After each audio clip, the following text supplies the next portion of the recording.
Welcome back right here on The Exchange, where your business is our business. I'm Rico Hizon.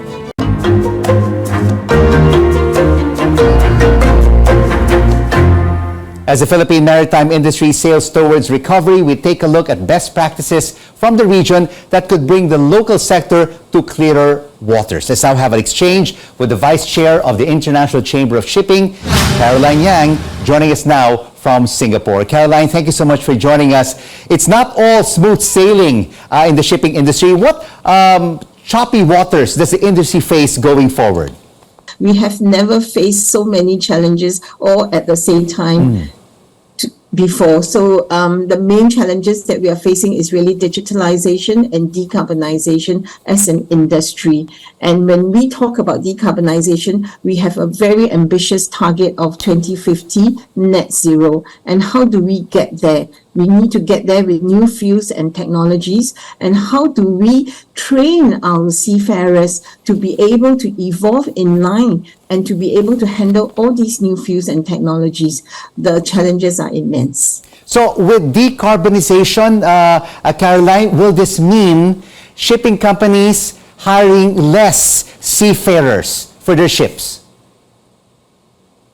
So when we talk about digitalization, when they talk about automation, they really think about how do we have less seafarers to do more, but with the help of technology and automation. But I really think that with the decarbonization coming in with alternative fuels and with the safety concerns that is associated with these new fuels, I think the seafarers needs to be better equipped.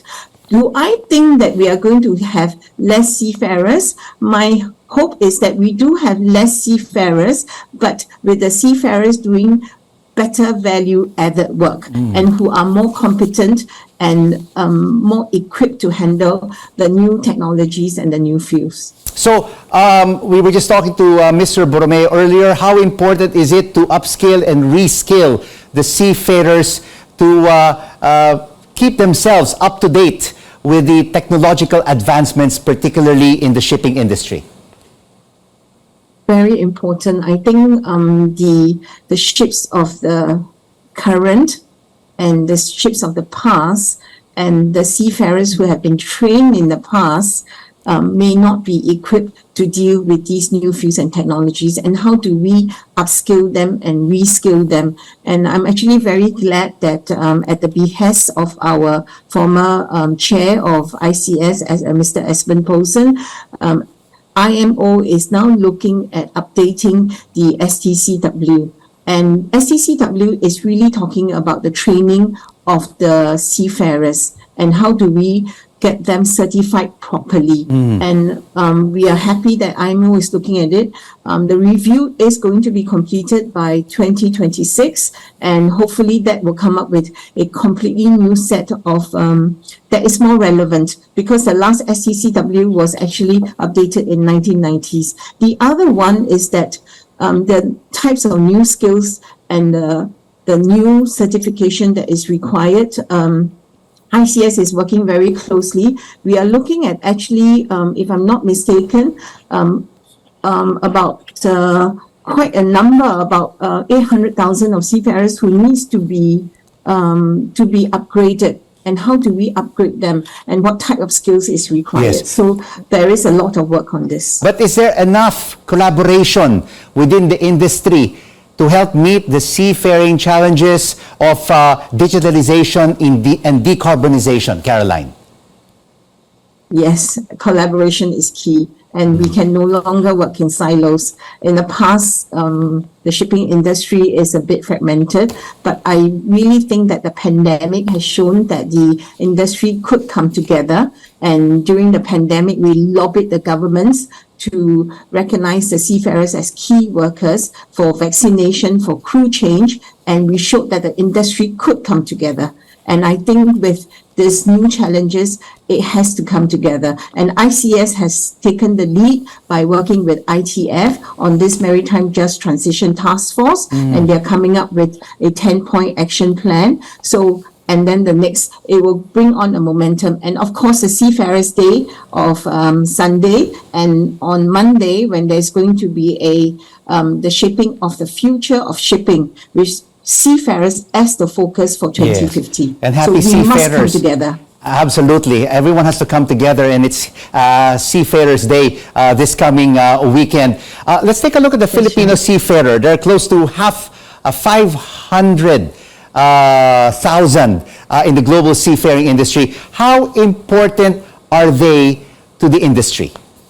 They really come from everywhere, from the ratings to the master, and after that, when they have finished their seafaring career, they go on to shore, and they can go into many diverse roles. Of course, the easy ones is the superintendents, where they manage a few ships, but they can go into chartering, they can go into crewing, they can go into business. I even know of a seafarer who has become a head of global shipping, and this is not new.